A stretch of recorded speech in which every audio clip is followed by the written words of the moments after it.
Welcome to the Unfiltered Friends podcast, where we humanize your favorite creators through their personal stories and then learn something from them. I hope you feel inspired by today's guest, and if you do, share it with someone who needs it. So without further ado, here is Unfiltered Friends.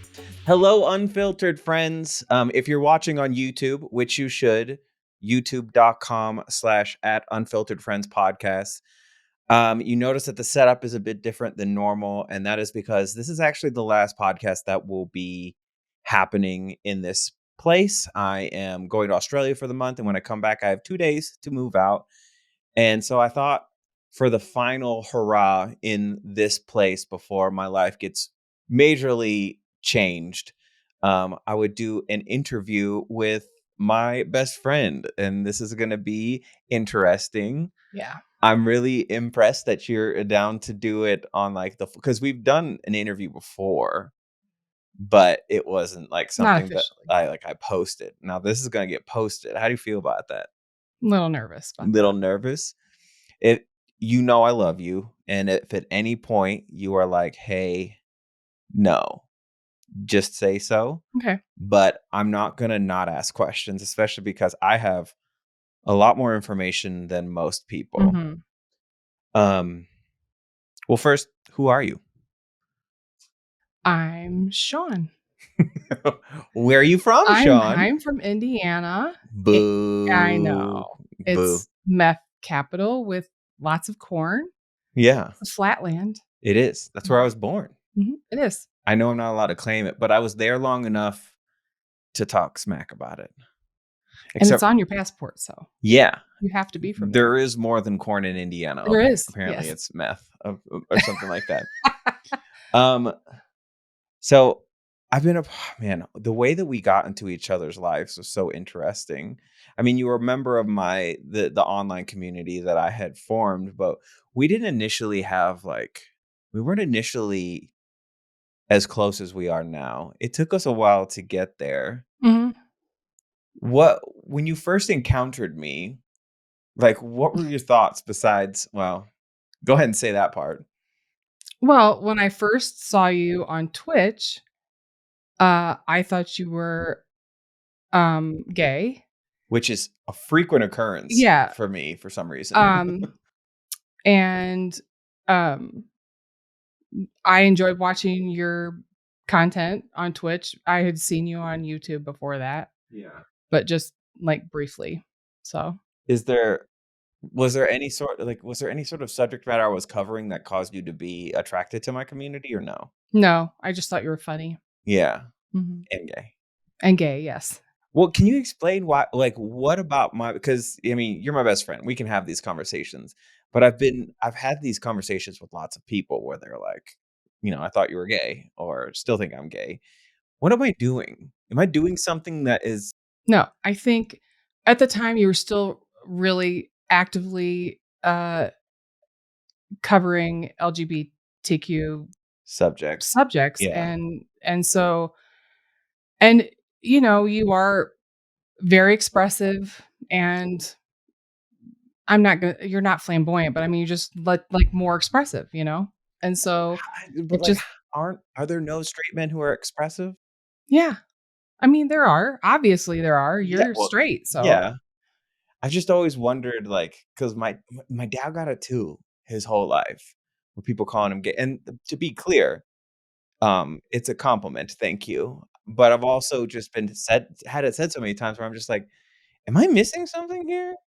There's a lot of people with a lot of opinions, but I think that's always going to be true. Yeah. Yeah.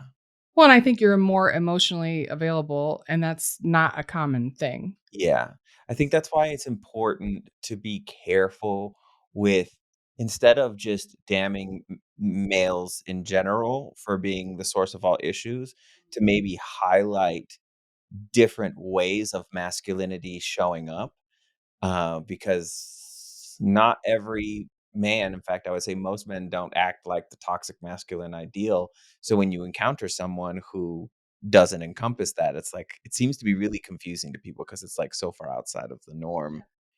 But I don't think it is. I think it's an example of how the patriarchy hurts men, where they feel like they have to act a certain way to be valid, and that is perpetuated through the opinions of other Yeah, people. I think there's a lot more men that are like that, like Yeah. you. I think like you were saying, I think it's much more hidden Yeah. because it's less acceptable to be that Yeah, way. there's a lot of pressure to act a certain way for both men and women. Yeah. So you've had quite the go.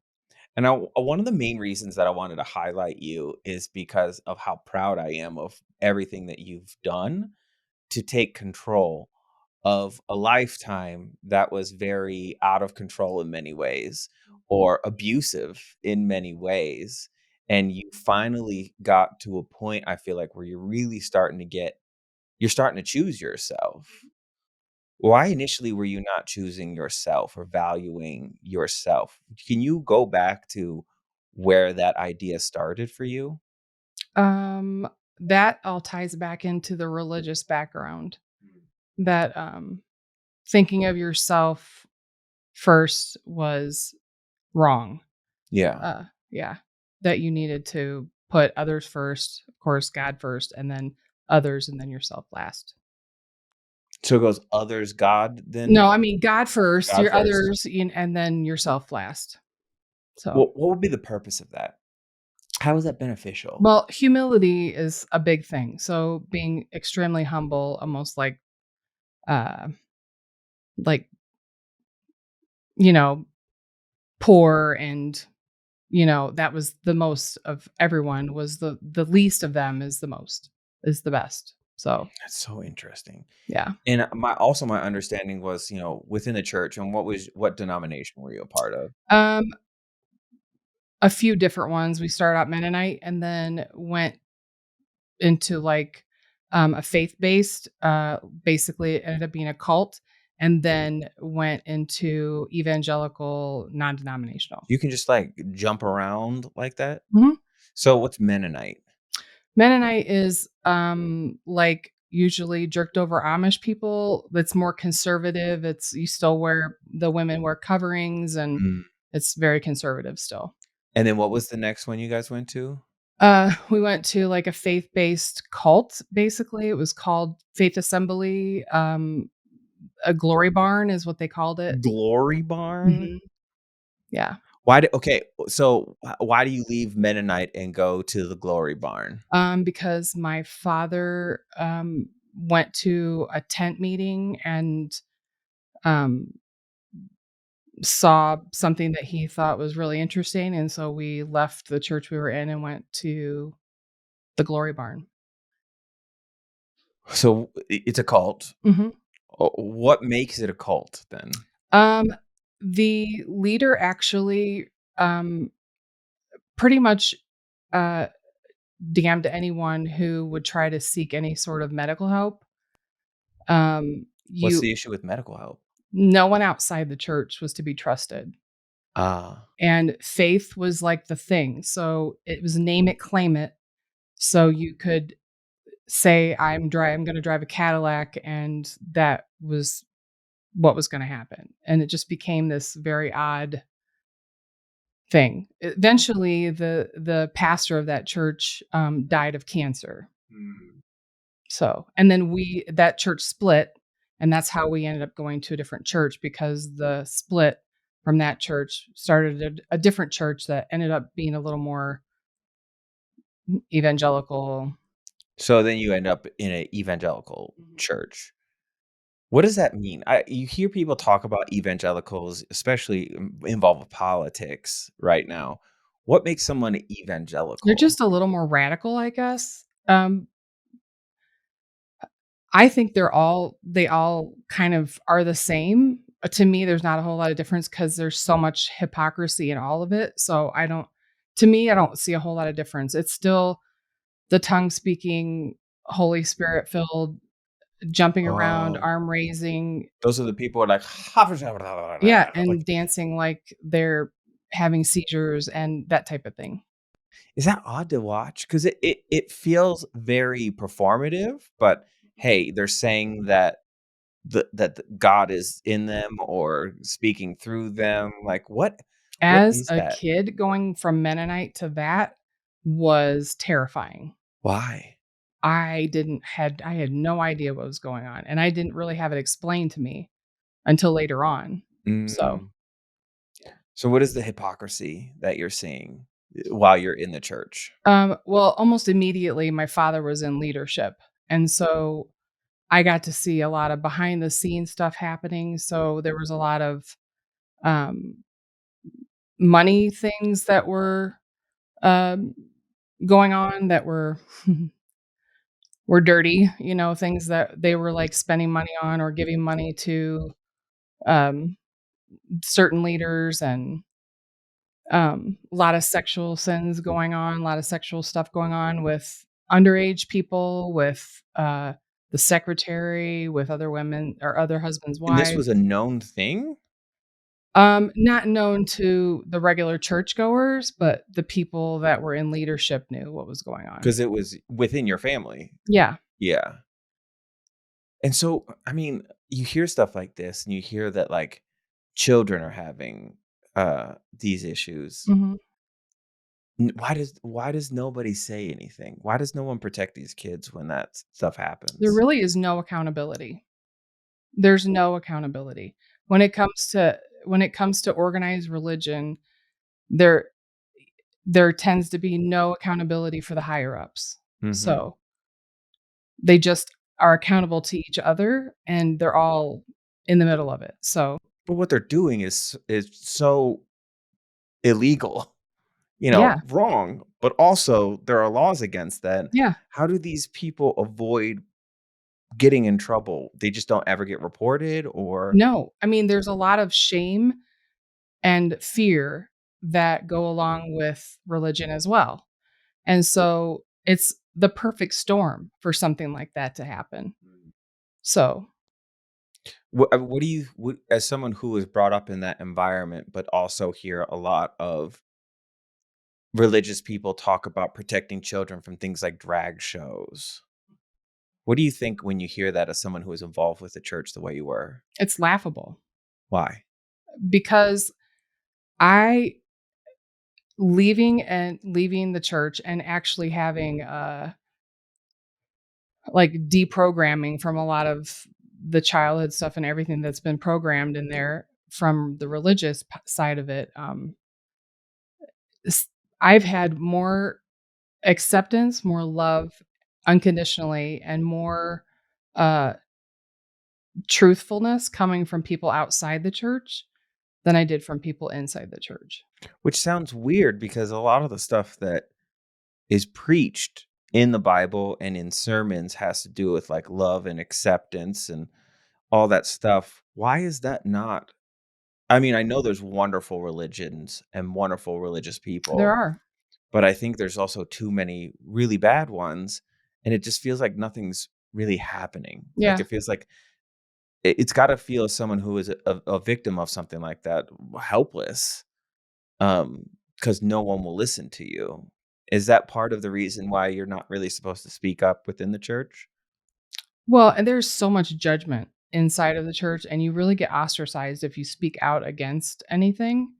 Uh, even questioning what's being spoken from the pulpit, even if you can prove it wrong, Mhm. um, is you could get ousted for that in a lot of places. So So when did your relationship with the church start to fracture? when I was really young, Oh, actually, yeah, because I questioned everything.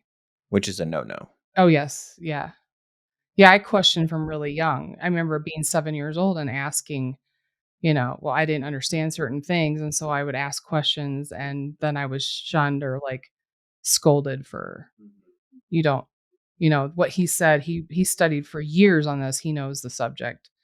You shouldn't be questioning that. So, but I read it myself. And like we had talked the other day about, a lot of people in the church don't even read the Bible. Hmm. They just hear it from the pulpit and take it at face value because they're taught to be sheep and just listen to what's being told and follow blindly. Mhm. But that's just never been your nature. No, I guess not. No. So when did you ever leave the church or was you just stop going? Was there like an actual definite moment where you were just done? Yeah. Well, actually, COVID actually gave me the out to go. So that's really recent then, Yeah, because yeah, you grew up 2020. in it, and 2020 was when. Yeah, I was still leading worship up to 2020. Interesting. Mhm.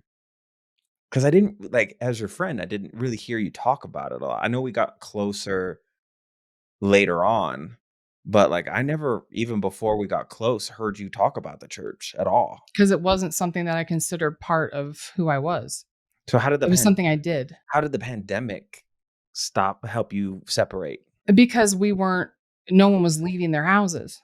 No one was going to church or going to the stores or whatever, and so it gave me the out to say, "Well, we're not going back right now." And then we just never went back. Was there, like, a lot of people that did A that? lot of people, yeah. Hmm.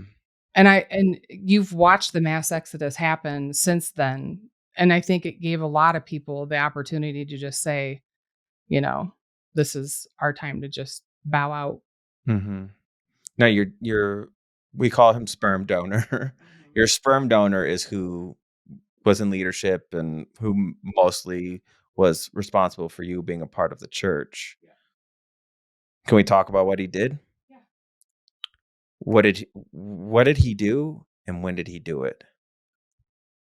Like 12 years ago, um, in the middle of the night, my youngest daughter came to me and said, uh, she had something to tell me, and she covered her whole head in a blanket and said, um, "Someone's been touching me," and um, and It's okay.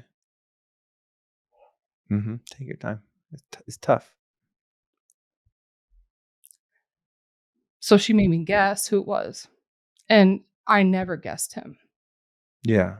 because I would have never guessed it would have been him. His blood relatives. Yeah. So, uh literally guessed every male in the whole family on both sides until there was no one left except him, and I said his name, and she shook her head, "Yes." And I said, "What do you mean?" And she said, It's really bad, and I can't tell you everything because you'd get really upset." Hmm. And I said, "Okay, well, we'll talk about it in the morning." And I went completely numb, and I went to bed, and the next morning, before she got up, I left the house. I went straight to my pastor, which was she's like my second mom. Uh, we went to like a more progressive church, and my pastor is my best friend in Indiana. It's her mom, and so she's kinda, like, been a second mom to me, and, so as a mandated reporter, of course, she was like, "I'm gonna stand with you while you make the phone call, but you need to call." And so I called CPS and started the process of turning him in um, and then going through, um, all the rape kits, all the rape tests she had to do, and, um, going through with the detectives and all the questioning. So when she came to you, you said you were doing the kits, but kits usually need to happen right after it goes down. Had there been contact recently when you guys did those things? How long had it been going on? At least 3 years, but I think he'd been grooming her probably longer than that, so, Yeah. What does that look like? What does grooming look like in this situation? What was he doing? um he always said to me that she's so special, there's something very special about her, and I was just I to me, because I never thought about like, my brain never went there because he never did anything to myself or my sister. Um, Finding out later, a lot of the neighbor girls had issues, and there were other girls that had come forward after that. Um, um, what was the question? What did you ask me? No, I don't remember. Um I'm sorry, I'm just, like, more so focused on, like, are you okay? I'm okay. Okay. I'm okay. Um, oh, we're talking about the kit, and, like, Oh, had oh, it happened recently? yeah. He groomed her for quite a while, and I think that, How did the grooming show up? yeah, I think he just thought that she was so special and kept saying that, he'd favored her over my sister's daughter and, she'd always had extra gifts. Her and my son both got extra gifts from him and, um, just spent extra time with them, and I didn't understand that that was what was going on. But, yeah, just buying her gifts and spending extra time with her, like, her big thing was ice cream, and so he would like, when she was little, and so he would always take her to get ice cream, and And do you think that was always his intention? yeah. Yeah, Mhm. because he had done it to multiple girls. At least 17 that we know of, yeah. Oof. And then you were saying that he was giving favor to your son as well, but as a way to divert his attention from what was going on. Which I know, like, I don't wanna get too far into his story, but I know that he harbors some guilt over that even though he was a kid. And I think that's an aspect of when this happens to anybody, what emotions did you go through when you found out what was going on? Me? Yes. Well, first I was completely numb, and then I was, like, absolutely broken, Mhm. um, Why broken?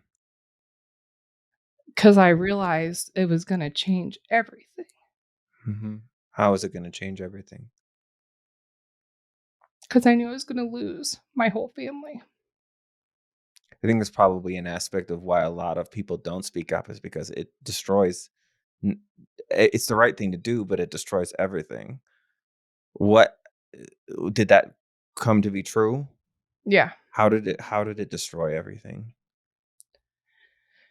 Um, because I had to, go to court and, um, she was still a minor, so we had a court liaison that, um, was standing in for her, and because, um, things were the way they were and he ended up confessing to all of it, she didn't have to testify, but I had to go in and do the, impact statement and stand, before the court. Were you looking at him? Was he The there? whole time. What was it? Did you purposely, like, stare at I him? did stare at him the Because you had entire a time. lot of anger, I can I was imagine. very I was going to kill him. Yeah.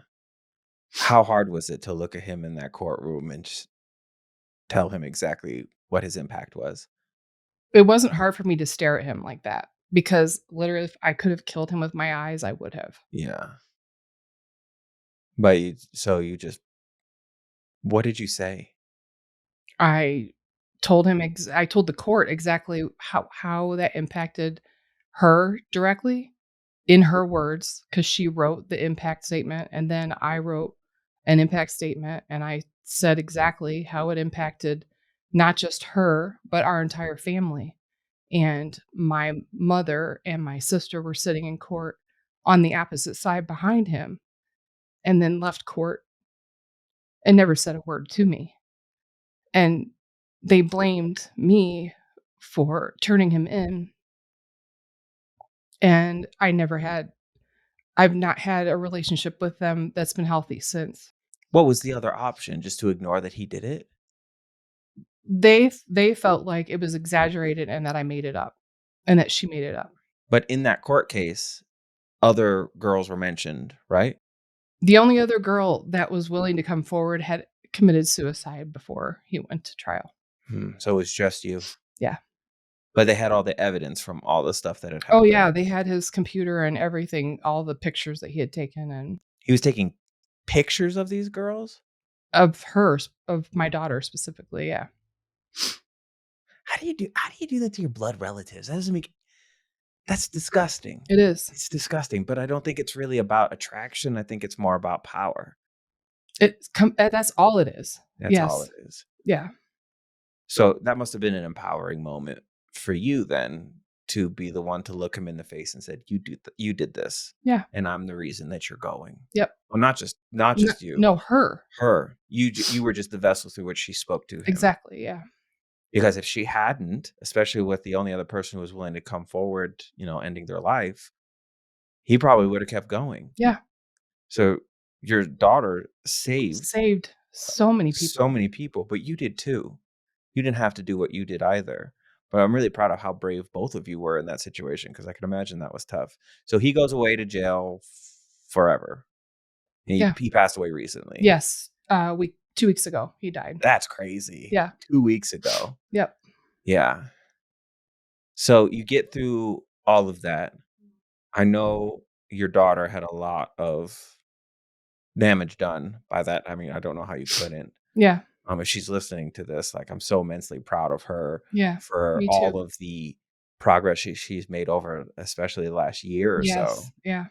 Yeah. with owning her independence. How did that situation affect the way that she showed up in the world? Well, 'Cause there was physical and mental manifestations of that. yeah.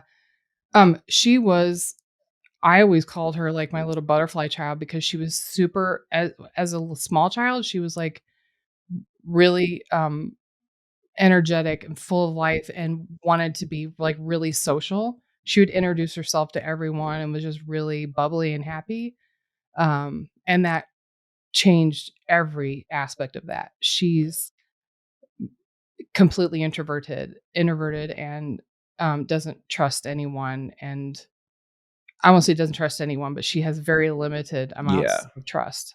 Yeah. Yeah. Yeah, when you mentioned that she was saying nice things about me in her therapy sessions, like, I understood how big that was, especially as a man, especially with her experiences. Yeah. I think I also understand because, not when I was a child, but I did experience multiple assaults, and Mhm. so, like, I understand how hard it is to look at someone who is a part of the group that hurt you and feel anything but contempt.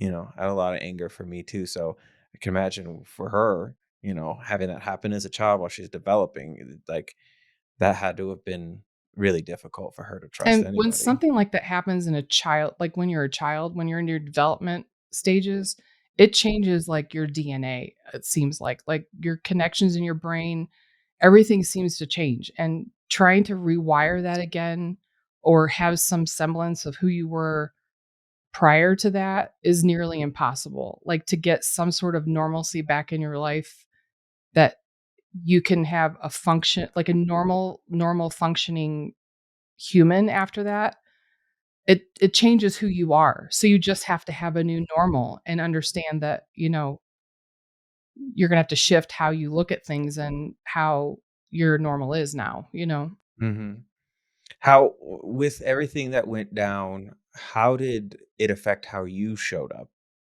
in the world? When you found out about everything that happened to her and your son, and you look your dad in the face, put him in jail for the rest of his life. Like, how does this affect you at that point? Um, we just I just, like, closed in on myself, I think, Mhm. for a while. What does that mean? I didn't let anyone in. Like, I closed in. I was there simply to I roboted through a lot of years, like, just trying to, like, take care of her and know that I had to get her needs taken care of as far as therapy, and she's had numerous physical issues and, attempts that we've had to go into the hospital for, and, just a lot of things that I needed to, like, just methodically go through my life and not engage emotionally with anything, just do that, you know Mhm. what I mean? Well, I think from the outside, what it looked like was you just put everyone else's needs ahead of yours and just focused on being there for everyone while neglecting yourself. Does that feel accurate? Yeah. Why? Why would you do that? Why would Mm. you? Why was that the response? Or were you always like that? I think I was always like that. I think it got worse after that, Mhm. but I think I was not only just angry with him, I was angry with myself. But what did you have to be you didn't do anything. Or maybe that's it. Well, it's kinda like, I won't compare it to that, but, um, I kinda blame myself because I'm her parent, and I didn't see it, I didn't protect her, and I didn't stop it until it was till she said something. Mhm. But how would you have stopped it if you didn't know it was happening? Are you saying you feel like you didn't watch close enough and Yeah, you're like, maybe I dropped her off because I wanted to go shopping or but you dropped her off with her grandfather. I know, but You know, like, yeah, how like, if you're going to trust anybody, grandpa? yeah, You know, like, how would you have even thought it's unfathomable it is. for the most part, especially if someone is a leader in the church, and I'm assuming had a lot of high and mighty ideas, that they would ever do something like that. How do you let go of the guilt surrounding that? 'Cause it or do you ever? Um, I think most of it I have because therapy, Mm, going through th which is a more recent thing for you. a year, yeah. So what I'm recognizing is the second that I had a very direct I mean, I'll just oh god. I had a very direct talk with her, Mhm. um, about how, like, it's awful what she went through, but it's also time for her to become her own person, you Mhm. know, because she's in her mid-20s at this point. The trauma doesn't really, like, go away, No. but you can also there are steps that you can make in order to start moving out of that, and I was really nervous once I heard that I had had that talk with her, um, but it seemed to hit home for her, and she really made adjustments to become her own person. And I noticed now in this interview that her doing that and you doing things for yourself seem to happen at the same time. So because she started to take responsibility for herself and become a more independent human being, you felt like, "Hey, I can maybe look at the damage that has been done for me." Yeah. I mean, I think it wasn't just that, I kind of at that point had already started, reconciling with myself that I needed to do something for myself instead of living my life. I mean, I had raised my 3 kids and helped raise my grandchildren, and at some point, I was my kids are all adults, and at some point, I needed to start taking care of myself, and I started getting sicker and sicker, was having some real health issues and was not able to do some things that I really wanted to do, and so I knew there had to be some serious changes, like, immediately. Mhm. So what are the physical things that were going on with you? I was in constant pain. Like, there's never a day that I wasn't in pain. So, Like 1 to 10, pain. 7 to 9 Every usually, day? every day. Wow. Yeah. Um, joint pain because of my weight, but I also had, some internal stuff going on, female issues. I also had, my hormones were completely out of whack, and, that was affecting all kinds of other things going on in my body. I had never been treated for my hypothyroidism because I couldn't get a doctor to diagnose me. S Why? Why wouldn't they the diagnose you? testing's really bad, and it's not good. Um, it's very generalized, and they just don't test properly, but since I've been diagnosed with that and had proper medication, that's helped. I also had my gallbladder removed because it was full of stones and wasn't processing things properly. Full of It was stones? full. How often do Actu they, like, collect multiple stones? It was there were 3 stones that were so large that it had enlarged my gallbladder to almost twice the size. Whoa. Yeah. So you start to take care of all that stuff. Does this help? Yes. Yeah. Yeah. What about the mental aspects of it? Um, watching her being able to do more, like, take more responsibility for herself, freed me up in myself to be able to think about myself, like, actually think about maybe I could go to therapy, not just her. Because you had your own trauma. Yeah. And when you're in session, and this is something I didn't honestly, I'm grateful that I didn't have this, but you're in session and you're remembering things you don't that you have suppressed to the Yeah. point where you forgot it even existed. Yeah. Yeah, I had some there's still some things that we've haven't touched on that I have some childhood trauma that I went through because my sperm donor was a narcissistic a-hole that would purposely do things to gaslight because I was not complicit. I wasn't one of those people that was um just a sheep that blindly followed, and so I was always ostracized and treated differently. So, And so now you're to the point you've lost over 100 pounds. mhm, You're on like a much healthier path. mhm. How do you stay consistent with that stuff? You see, I mean, you've done it, I've done it, where it's just like, what was the point for you where you're like, okay, I need to get this under control, and you seem to have set up a system that actually keeps you consistent with it. How Mhm. do you stay consistent with choosing yourself and doing healthy things? My desire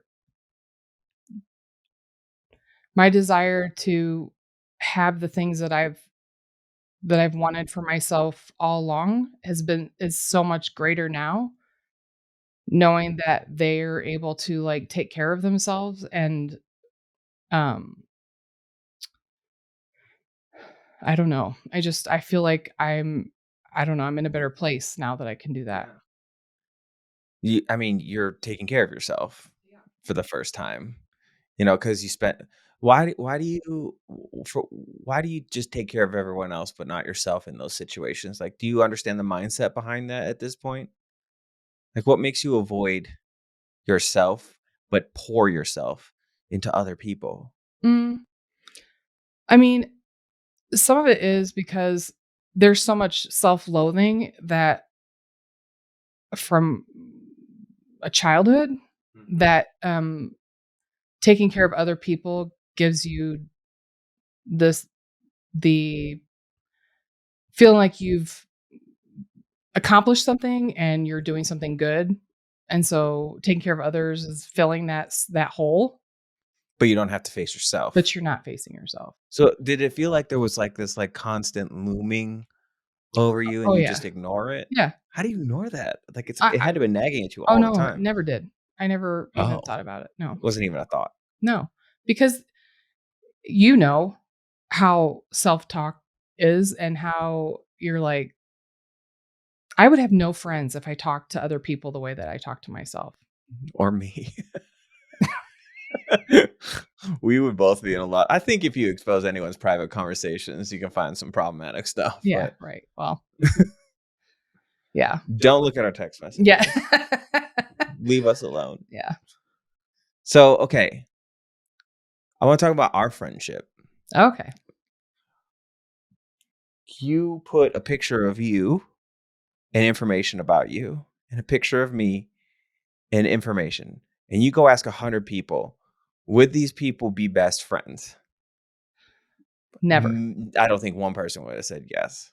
Do you have that moment with me? You're like, "How the hell did this guy become so integral to my life? Yeah, it's pretty weird. How did that happen?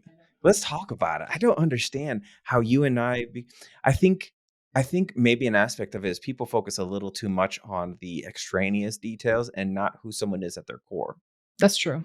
You know, I've always said that, like, you know, I have lots of friends who are religious and I have a lot of the same mindsets that they do. I just didn't get it. I got my core values from my parents and not the Bible. Mhm. Um, so I think at our core, I also put other do I neglect myself in the service of others? Yeah. This wasn't about you, so I wasn't gonna, like, bring it up, but you have the same issue that I What do you mean I have the same issue? you have often I've watched you do the same thing. Give me an example. Stop. Give me an example. There's been times where you have put other people's stuff in front of yourself, to the point of neglecting your own needs, that and facing burnout, and Yeah. facing, you know, like, just being overwhelmed because you've got so much on your plate, but self you've done it to yourself. As Yeah. nobody else is putting that on your plate, you're doing it to yourself, but you're doing it because you're trying to take care of. Yeah. I think uh, I think once I uncovered in therapy, and I think this kind of is an aspect of you too, when I uncovered in therapy that my issue was self-worth, that I just didn't think I was worthy of much. I think the reason for me that I was showing up for everyone but myself is because I felt like I needed to do things for people for me to be accepted by them. I thought I had to do some sort of act so that they would see me someone as worthy of investing in, which now in hindsight I realize is actually manipulative behavior. As much as like it's not my intention to be manipulative, it's just the way I survived for so long was trying to get other people to see me as worthy through my actions. And you saw that in my romantic Mhm. relationships too. Oh man, you Ugh. tell people about my romantic connections. We don't have to go into detail about who, but what was the pattern that you were seeing with me when it came to romance? Okay, so, like, one after another, it would be almost an exact pattern almost. And what would I always say? This one's different Oh god, I every refused to time.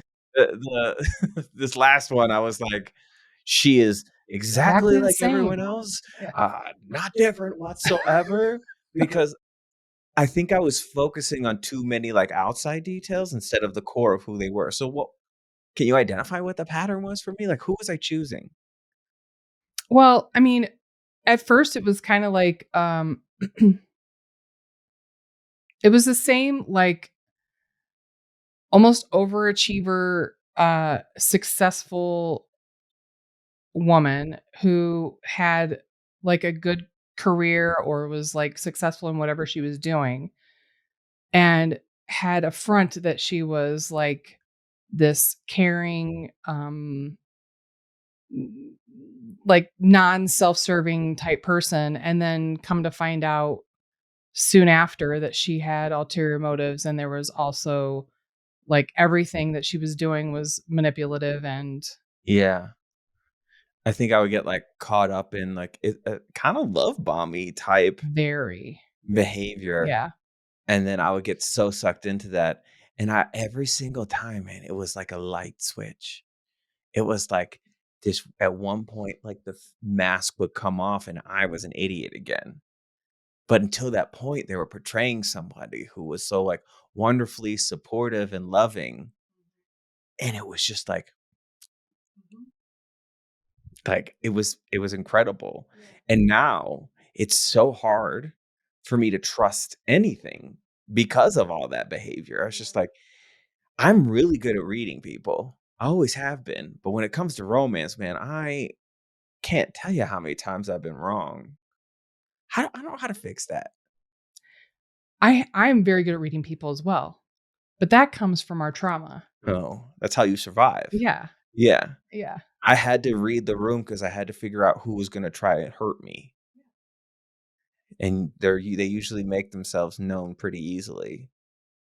Yeah, people are like, "Oh, I read people like a book," and I was like, "Cool. How's that trauma going Yeah. for you?" You know? My ability to look in a room and be like, "No, no, no, no," and it's not because I think I'm better, it's because 'cause I'm protecting myself from the damage that person will cause. I think too often people confuse accepting someone's behavior. I'm trying to think how I wanna say this.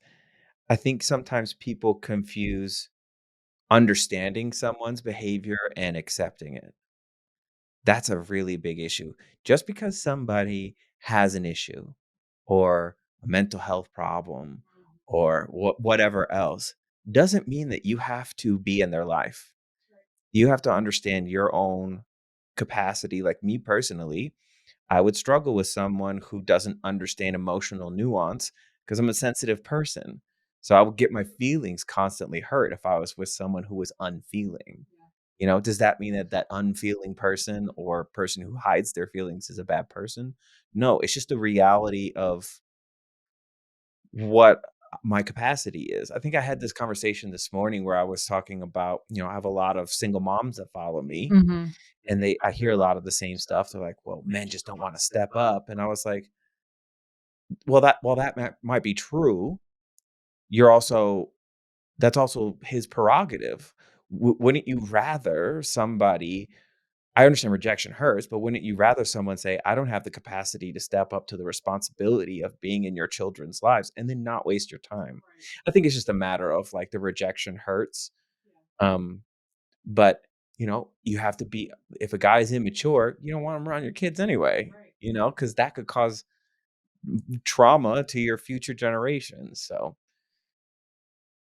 oh god, dating is hard. I don't like it. I don't like feelings. I just wanna numb out and eat ice cream and stuff like We that. talked about this morning too. I mean, if we could bury that shit Yeah, and not have physical, issues because we buried it, yeah.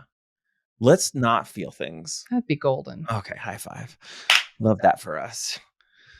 So what do I do for you in our friendship? You are so supportive. There Even when you don't want me to be?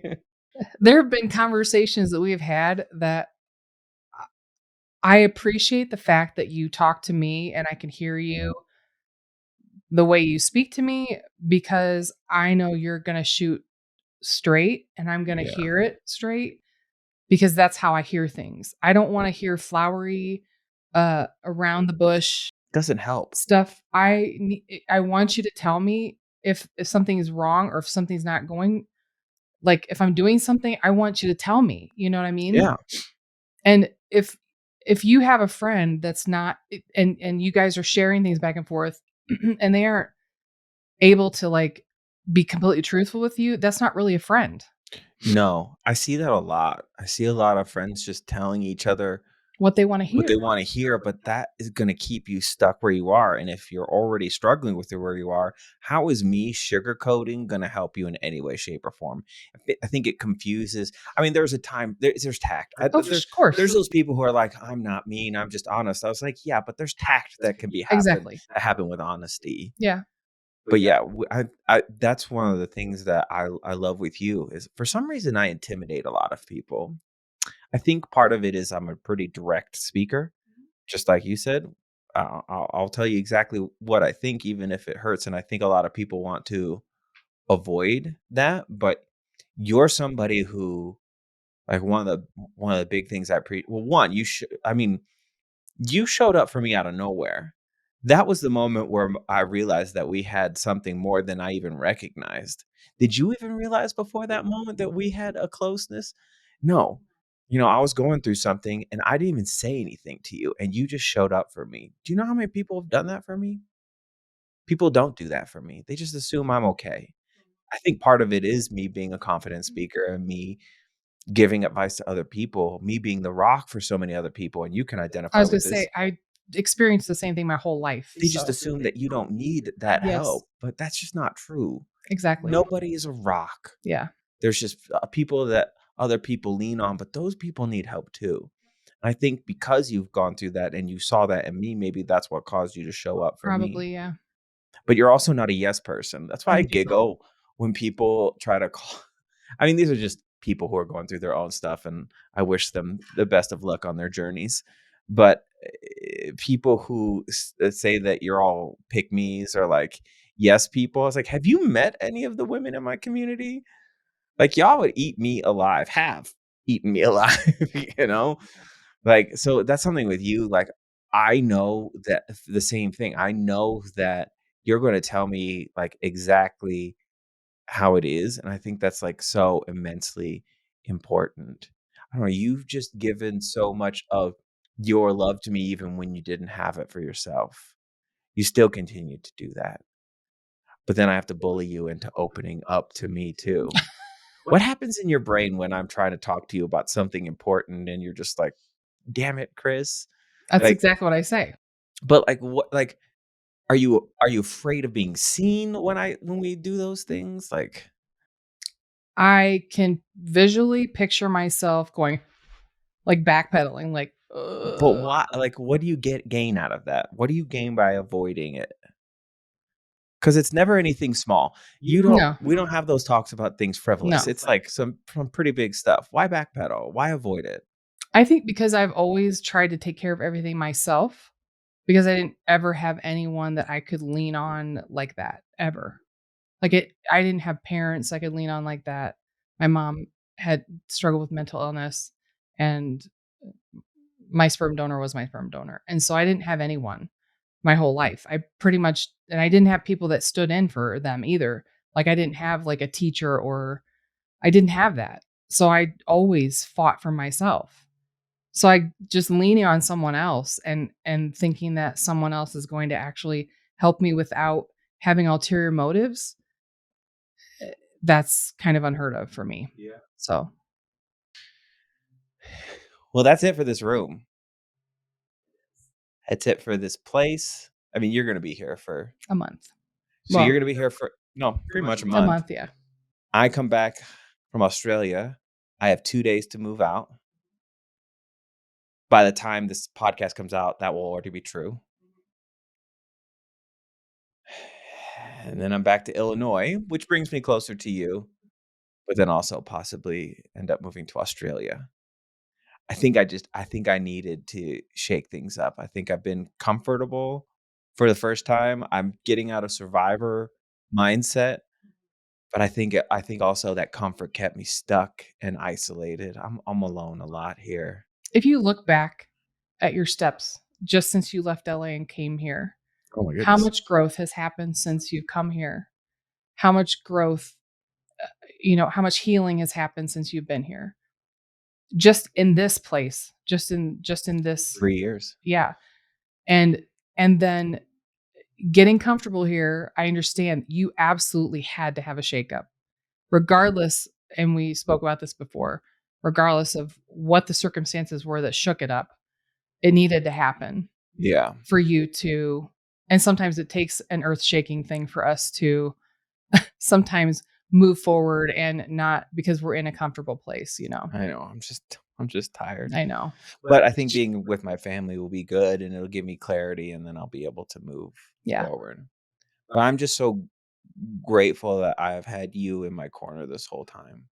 me too. You know, I've had you like in my corner in ways that no one else has been. I probably don't let people close enough to that. For it's crazy. I share a lot. I'm vulnerable a lot, but I don't let a lot of people in, and you don't see a lot of the stuff that goes on because I'm sensitive. I Yeah. get judged quite a bit for a lot of things that have little to do with me. But I'm so thankful that I've had my friendship with you this whole time, and I'm really excited to see where it goes. And I'm really grateful that you shared with me. And we're not going to plug your social media like we normally do because I think this is a conversation for people to just listen to and a conversation for us to have.